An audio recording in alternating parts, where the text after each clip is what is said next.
Hormuz প্রণালীর নিয়ন্ত্রণ ও সম্ভাব্য টোল ব্যবস্থা ঘিরে ইরান, যুক্তরাষ্ট্র ও উপসাগরীয় দেশগুলোর মধ্যে নতুন উত্তেজনা তৈরি হয়েছে।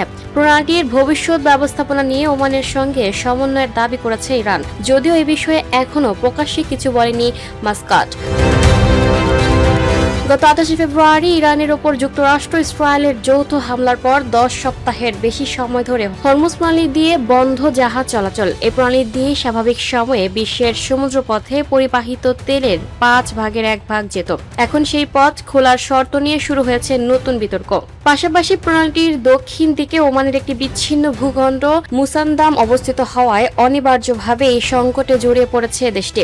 ভারতের এক বক্তব্যে ইরানের পররাষ্ট্রমন্ত্রী আব্বাস আরাকচি বলেছেন, হরমুজ প্রণালী সম্পূর্ণভাবে ইরান ও ওমানের আঞ্চলিক জলসীমায় অবস্থিত। মাঝখানে কোনো আন্তর্জাতিক জলসীমা নেই, তাই প্রণালীটির ভবিষ্যৎ ব্যবস্থাপনা নিয়ে ওমানের সঙ্গে সমন্বয় করছে তারা। জলপথ দিয়ে যাতায়াতকারী প্রতিটি জাহাজকে নিবন্ধনের পাশাপাশি ব্যারেল প্রতি প্রায় $1 হারে ফির দাবি ইরানের।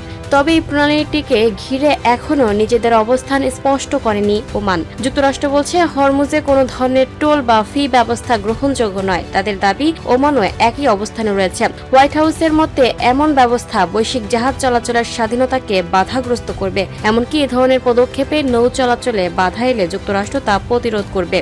চলমান পরিস্থিতিতে ওমানের অবস্থান নিয়ে অনিশ্চয়তা তৈরি হয়েছে। দেশটি একদিকে ইরানের সঙ্গে ভৌগোলিকভাবে যুক্ত, অন্যদিকে যুক্তরাষ্ট্র সহ পশ্চিমা দেশগুলোর কৌশলগত অংশীদার। ফলে হরমুজ ইস্যুতে দুপক্ষের চাপের মুখে পড়েছে মাস্কাট। বিশেষজ্ঞদের মতে হরমুজ প্রণালী বিশ্বের তেল পরিবহনের গুরুত্বপূর্ণ রুট হওয়ায় এই টানাপোড়েন বৈশ্বিক জ্বালানি বাজারেও প্রভাব ফেলতে পারে।